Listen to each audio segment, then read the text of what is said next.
नमस्कार, मैं हूं शुभ मिश्रा और आप सभी दर्शकों को स्वतंत्रता दिवस पर अन्नदाता कार्यक्रम की तरफ से हार्दिक शुभकामनाएं देती हूं। आज देश आजादी का अमृत महोत्सव मना रहा है क्योंकि आज ही के दिन 15 अगस्त 1947 को भारत देश अंग्रेजों की परतंत्रता के अंधेरे से निकलकर स्वतंत्रता के प्रकाश में आया था और देशवासी अपने सौभाग्य पर खिलखिला उठे थे। इसलिए इस खास दिन में हम सभी शहीदों और आजादी के आंदोलन में अपना अहम योगदान देने वाले सभी वीर सपूतों को नमन करते हैं। और अब आगे कार्यक्रम में बढ़ते हुए देखते हैं क्या विशेष है आज के कार्यक्रम में। देश आजादी का अमृत महोत्सव मना रहा है। हर घर तिरंगा मुहिम के तहत देशवासी गांव में, शहर में, घर, स्कूल, सरकारी इमारतों पर तिरंगा ध्वज रोहण कर रहे हैं। 15 अगस्त 1947 को ही हमने परतंत्रता की बेड़ियां तोड़कर अपनी भारत माता को आजाद कराया था। हमारा देश गांव में बसता है और गांव में बसते हैं किसान। जब तक किसानों का विकास नहीं होगा तब तक देश समग्र रूप से विकास नहीं कर सकेगा। इसीलिए आज जरूरत है किसानों को बेहतर करने की। इसके लिए सरकार और संस्थाओं के द्वारा कई प्रयास किए जा रहे हैं। हम भी अन्नदाता कार्यक्रम के माध्यम से किसानों को कृषि की उन्नत तकनीक, उन्नत बीज, वैज्ञानिकों द्वारा कृषि क्षेत्र में किए जा रहे नए नए शोध और कृषि से जुड़े व्यवसायों के बारे में जानकारी देते हैं ताकि वे इन कृषि तकनीकों को अपनाएं और अपनी आय दोगुनी कर सकें। किसानों का विकास हो, वे शिक्षित हों और कृषि को अच्छा रोजगार बना सकें, क्योंकि जब होगा किसान का विकास तब होगा देश का विकास।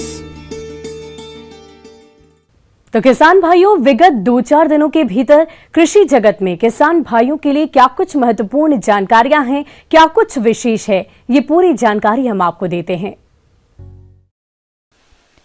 अपने राज्य के जिन किसानों के खेत किसी कारण से खाली हैं और जो किसान सब्जी के लिए अगेती मटर की खेती करना चाहते हैं, तो आप खेत तैयार करके उन्नत किस्मों को चयन करते हुए मटर की बुआई कर सकते हैं ताकि आपको अगेती मटर का अच्छा बाजार भाव मिल सके। तो आप किस प्रकार से करें अगेती मटर की बुआई, देखिए हमारी ये खास रिपोर्ट।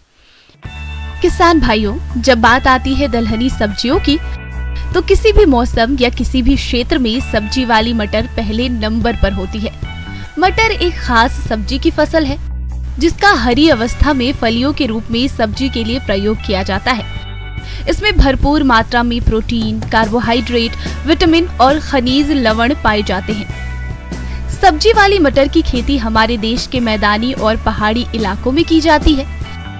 इसकी बुआई मैदानी इलाकों में अगस्त के अंतिम पखवाड़े से अक्टूबर तक करना फायदेमंद होता है, लेकिन इस फसल से अधिक आमदनी के लिए अगेती फसल के रूप में इसकी बुआई अगस्त के अंतिम पखवाड़े से सितंबर तक की जाती है। इसकी खेती के लिए अच्छे जल निकास वाली बलुई दोमट भूमि जिसका पीएच मान 6 से 7.5 के बीच हो, अच्छी मानी जाती है। खेत का पलेवा करके एक जुताई मिट्टी पलटने वाले हल से और 2 जुताइयां देशी हल या कल्टीवेटर से करके पाटा लगाकर खेत को भुरभुरा व समतल कर लेना चाहिए। अब बात आती है खाद और उर्वरक प्रबंधन की। तो अच्छा होगा कि आप मृदा परीक्षण रिपोर्ट के आधार पर खाद उर्वरकों का प्रयोग करें।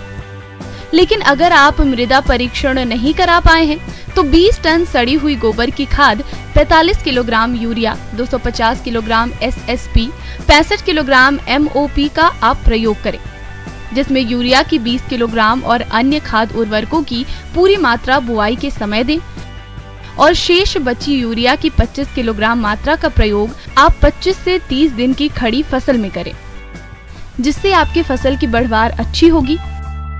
किसान भाइयों, सब्जी मटर की खेती के लिए बेहतर तो यही होगा कि आप अपने क्षेत्र के मुताबिक रोगरोधी प्रजातियों का चयन किसी कृषि वैज्ञानिक से सलाह करने के बाद करें।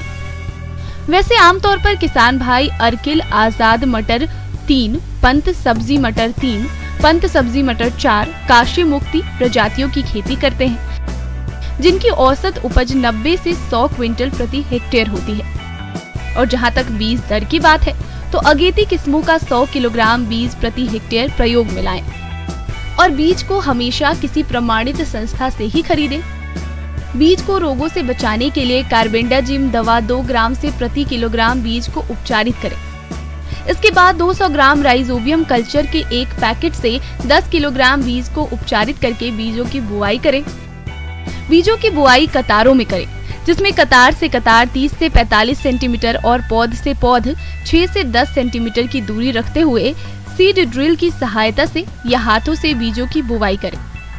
किसान भाइयों, फसल को खरपतवारों से बचाने के लिए बुआई के 2 दिन के अंदर पेंडिमेथिलीन खरपतवार नाशी दवा की 3.3 लीटर मात्रा को 600 से 800 लीटर पानी में घोलकर छिड़काव करें, जिससे आपकी फसल काफी हद तक खरपतवारों से बची रहेगी और बढ़वार अच्छी करेगी। इस प्रकार किसान भाइयों, अगर आप इन सभी बातों को ध्यान में रखते हुए यदि सब्जी मटर की बुआई करते हैं तो आपको अगेती फसल से हरी फलियों की पैदावार 40 से 50 क्विंटल प्रति एकड़ प्राप्त हो सकती है, जिससे आप अच्छा मुनाफा कमा सकते हैं। हमारे प्रदेश के किसान भाइयों ने जामुन के नए बाग लगाने के लिए गड्ढे खोदकर तैयार कर लिए हैं। उनके लिए पौध रोपाई का सही समय है, तो आप जामुन की उन्नतशील किस्मों का चयन करके वैज्ञानिक तरीके से पौधरोपण किस प्रकार से करें जिससे आगे चलकर आपको बाग से अधिक लाभ प्राप्त हो सके, इसकी समस्त जानकारी दे रहे हैं वरिष्ठ कृषि वैज्ञानिक डॉक्टर R.K. जायसवाल। किसान भाइयों, जैसा कि आप सभी जानते हैं कि अभी वर्षा ऋतु का समय चल रहा है और हमारे बहुत से किसान भाइयों ने कई प्रकार के फलदार वृक्षों का रोपण का मन बना लिया है और कई किसान भाई हमारे वृक्षारोपण कर चुके हैं। तो किसान भाइयों, आज मैं आपको जामुन फलदार वृक्ष के बारे में आप लोगों को जानकारी दूंगा।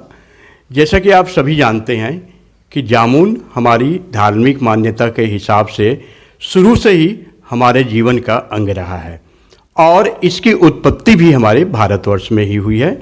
जैसा कि वैज्ञानिक खेती करने के पूर्व यह हमको जानकारी होना चाहिए कि इनकी कौन कौन सी किस्में हमको लगाना चाहिए।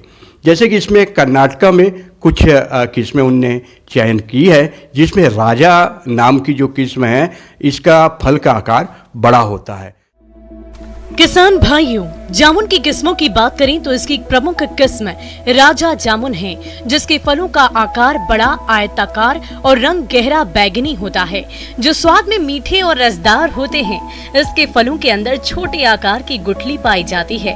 इसके अलावा केंद्रीय उपोषण बागवानी संस्थान रहमान खेड़ा लखनऊ से विकसित की गई नई किस्में CISHG 45 और CISHG 37 है।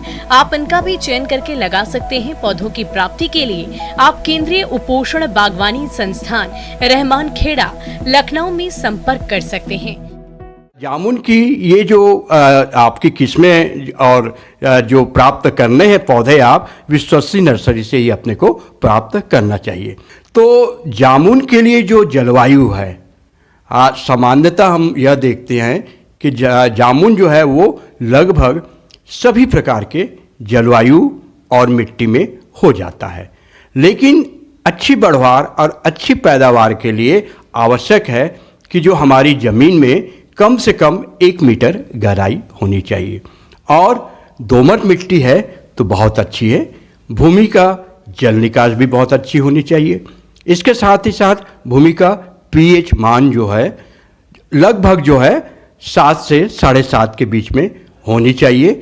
जमीन की या भूमि में जीवांश की मात्रा अच्छी होनी चाहिए। तो ऐसी जो भूमि है यह हमारे जामुन के बढ़वार के लिए बहुत अच्छी होती है। अब हमको पौधरोपण करना है कि जो हमने गड्ढे गर्मी में तैयार कर लिए हैं या तैयार नहीं कर पाए हैं, दोनों परिस्थिति है। तो इसमें ध्यान रखने वाली बात यह है कि जो गड्ढे हैं उसको हम उचित दूरी पर लगा लें। आप सभी जानते हैं कि जामुन का पौधा जो है बड़ा जब होता है तो काफ़ी बड़ा विकराल रूप इसका होता है, पौधे काफ़ी बड़े होते हैं। तो कम से कम हम इसको 8 मीटर जो है कतार से कतार की दूरी और 8 मीटर पौध से पौध की दूरी हमको रखनी चाहिए। और जामुन के पौधे का रोपण करना है तो गड्ढा थोड़ा हमको बड़ा बनाना चाहिए, कम से कम 2 फीट लंबाई की, 2 फीट चौड़ाई की और 2 फीट गहराई की गड्ढे होनी चाहिए। किसान भाइयों, अब बात आती है खाद और उर्वरक प्रबंधन की।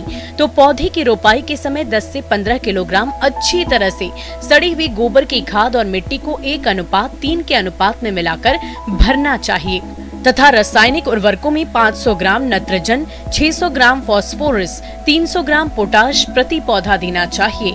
किसान भाइयों, इसके साथ साथ कीट और रोग नियंत्रण के लिए कीटनाशी दवा क्लोरोपाइरिफास 50 ग्राम तथा फफूंदनाशी दवा कार्बोडाजिम 50 ग्राम को गड्ढा भराई के समय गड्ढे में मिला देना चाहिए।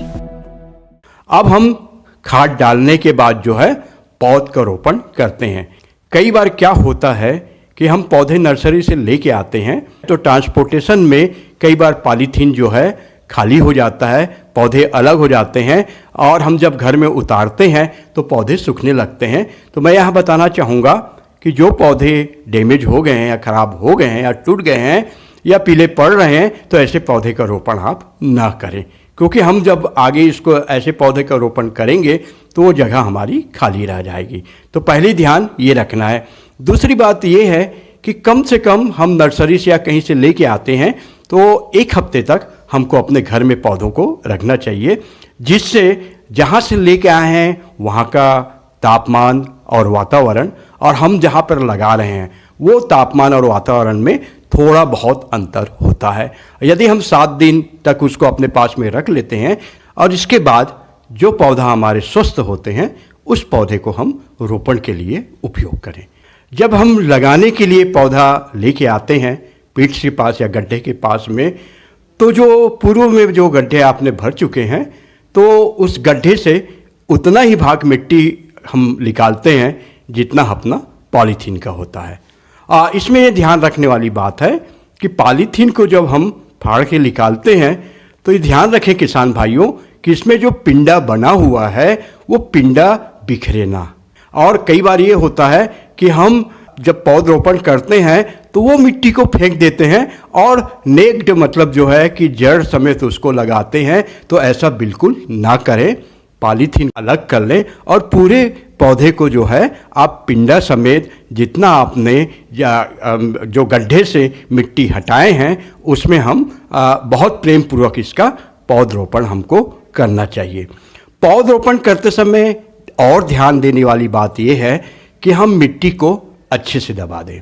अब पौधरोपण के बाद तो तुरंत हमको सिंचाई भी उसमें कर देना चाहिए, जिससे तुरंत उनकी जड़ों को पानी मिल जाता है तो पौधे बहुत जल्दी आपके जो है स्थापित हो जाते हैं और इसमें मरने की संभावना को हम कुछ हद तक कम कर सकते हैं। हमने बहुत प्रेम पूर्वक पौध का रोपण कर दिया है और पौधे यदि बड़े हैं तो गिरने लगते हैं। तो मैं आपसे निवेदन करता हूं कि यदि आप पौधे लगाए हैं तो एक बांस की डंडी पौधे की सपोर्ट के लिए आप जरूर लगा दें, जिससे पौधा सीधा खड़ा रहेगा। तो आप इसमें जरूर लगाएं। तो किसान भाइयों, पौधरोपण करते समय यदि इन सावधानियों को हम ध्यान रखते हैं तो मैं यहाँ पर आप लोग को बताना चाहता हूँ कि आपके पौधे कभी मर नहीं सकता।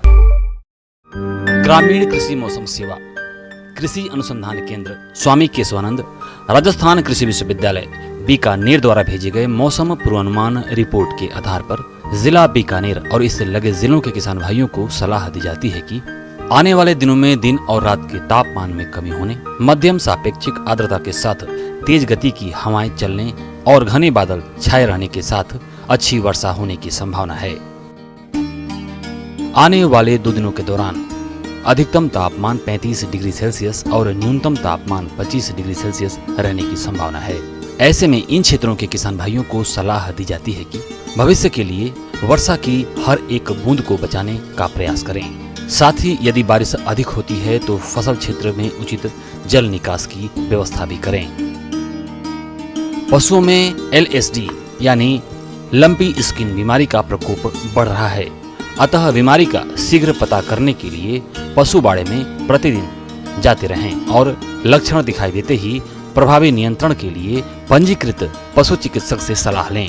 LSD के फैलाव को रोकने के लिए संक्रमित पशु को अलग बाड़े में रखने की व्यवस्था करें। अगेती बोई गई ग्वार की फसल में वर्तमान और आने वाले दिनों के मौसम की परिस्थितियों के कारण रस चूसने वाले कीटों जैसे हरा तेला, थ्रिप्स आदि का प्रकोप बढ़ सकता है। अगर इन कीटों का आक्रमण हो तो इनकी रोकथाम के लिए किसान भाई आसमान साफ होने पर इमिडाक्लोप्रिड 17.8 SL की 300 मिलीलीटर मात्रा प्रति हेक्टेयर की दर से छिड़काव करें। मूंगफली की खड़ी फसल में दीमक कीट की रोकथाम के लिए क्लोरोपाइरीफास नामक दवा को 2.5 लीटर प्रति हेक्टेयर की दर से वर्षा होने के साथ या सिंचाई पानी के साथ या मिट्टी में मिलाकर खेत में बुरकें। मूंगफली की खड़ी फसल में जड़ गलन रोग की रोकथाम के लिए कार्बेंडाजिम नामक दवा को 2 किलोग्राम प्रति हेक्टेयर की दर से वर्षा होने के साथ ही या सिंचाई पानी के साथ या मिट्टी में मिलाकर खेत में बुरकें। वर्षा होने पर सिंचित बाजरा और चारे वाली फसलों में जरूरी यूरिया का छिड़काव करें। आने वाले दिनों में वर्षा की संभावना है, अतः मूंगफली की फसल में सिंचाई को कुछ समय के लिए स्थगित करें और खड़ी फसल में किसी भी प्रकार के रसायनों का छिड़काव ना करें। अधिक बरसात होने की स्थिति में बुआई के लिए मूंगफली एवं बाजरा के खेतों में उचित जल निकास की व्यवस्था करें। फूल गोभी, पत्ता गोभी, मिर्च, बैंगन आदि सब्जियों की बुआई के लिए नर्सरी तैयार करें। बरसात के मौसम में पशु बाड़े को सूखा रखें और बाड़े को मक्खी रहित करने के लिए फिनाइल का छिड़काव करते रहें।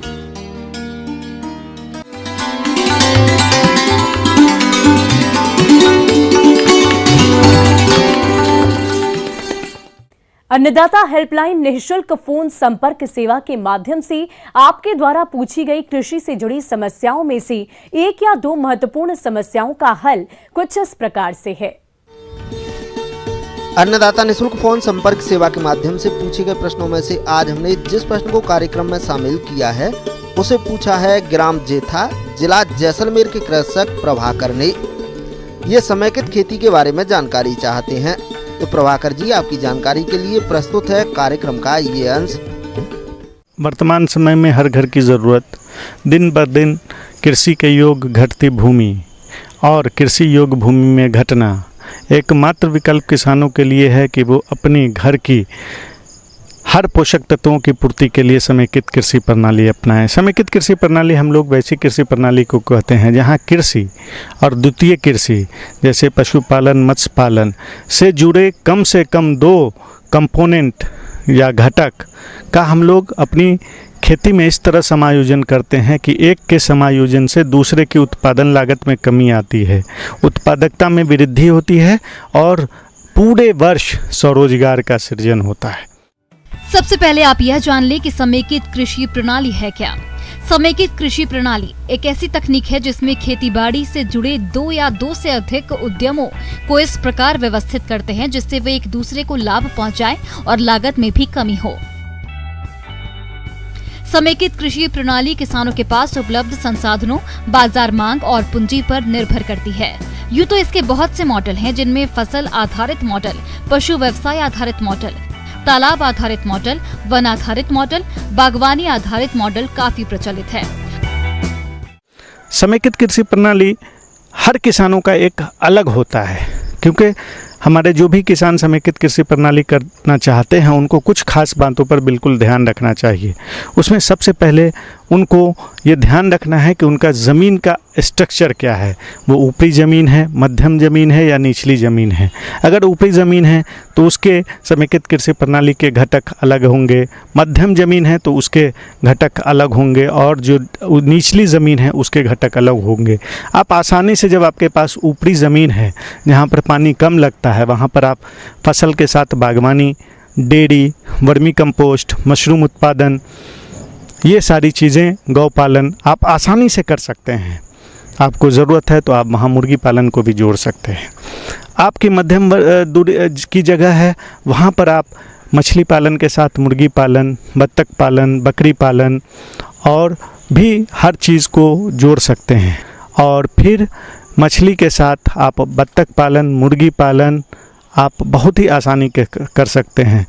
हम हमारे बत्तखों को तालाबों से उसके भोजन का लगभग 20% तक जो भोजन की आवश्यकता होती है वो तालाब के द्वारा पूर्ति हो जाती है और तालाब से हमको जो बत्तख पालन में उसके भोजन पर जो आवश्यकता होती है भोजन की वो 20% तक कम खर्च करनी पड़ती है। बदले में जो बत्तख है हमारे तालाबों को एयरेट करती है, उसमें ऑक्सीजन को घोलती है। वहाँ पर जितने फाइटोप्लैंक्टन जू प्लैंक्टन जो बीट पानी में करती है उससे उसमें तालाब में बनने में मदद आती है। उसके अतिरिक्त जितने कीड़े मकोड़े के लार्वे तालाब के ऊपर रहते हैं उसको वो आसानी से खा जाती है। आम भाषा में कहें कि पुराने तरीकों से खेती करना, जिसमें सभी आवश्यकताओं की पूर्ति के लिए खेतीबाड़ी के साथ अन्य व्यवसायों को किया जाता था, एक प्रकार की समेकित कृषि प्रणाली ही है। लेकिन वैज्ञानिक ढंग से इस प्रणाली को किया जाए तो केवल मुनाफा ही मुनाफा है और ये पर्यावरण के लिए लाभदायक है। अगर समेकित कृषि प्रणाली के आदर्श मॉडल की बात करें तो एक तालाब होना जरूरी है जिसमें वर्षा जल का संचयन हो।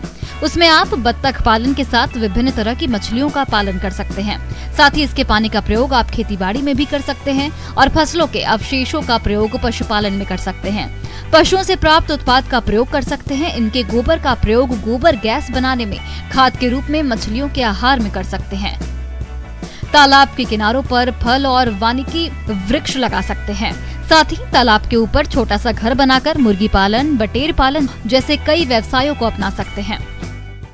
समय और क्षेत्र की मांग को जानकर अधिक लाभ कमा सकते हैं और आधुनिक तकनीक के द्वारा उर्वरकों और चारे के अत्यधिक खर्चे को भी कम कर सकते हैं, जिससे हमारी लागत कम और मुनाफा अधिक होगा। साथ ही इस प्रणाली को अपनाकर हम मृदा उत्पादकता को बरकरार रखते हुए बंजर भूमियों का उपयोग और अपने पर्यावरण को सुरक्षित रख सकते हैं। समेकित कृषि एक किसान को समृद्धि देने के साथ इस काबिल बनाता है कि वो दूसरों को भी रोजगार दे सके। हम ये उम्मीद करते हैं कि आज का कार्यक्रम आप सभी दर्शकों के लिए उपयोगी रहा होगा। किसान भाइयों, अन्नदाता आपकी सेवा के लिए संकल्पित है। कृषि संबंधित समस्या और सुझाव के लिए आप हमें इस पते पर संपर्क कर सकते हैं। प्रोड्यूसर अन्नदाता news 18 Rajasthan, Ramoji film city, Hyderabad 501512। साथ ही आप हमें ईमेल भी कर सकते हैं। हमारा ईमेल है p18annadatarajasthan@nw18.com। इसके अतिरिक्त आप हमें निःशुल्क हेल्पलाइन नंबर 180088921663 पर सोमवार से लेकर शनिवार सुबह 10 बजे से शाम 4 बजे के बीच संपर्क कर सकते हैं। और एक बार फिर से अन्नदाता की पूरी टीम की ओर से आपको स्वतंत्रता दिवस की ढेर सारी शुभकामनाएं देती हूं। अब मुझे दीजिए इजाजत। कल फिर इसी समय आपसे होगी मुलाकात कृषि संबंधित कुछ और महत्वपूर्ण जानकारियों के साथ। नमस्कार।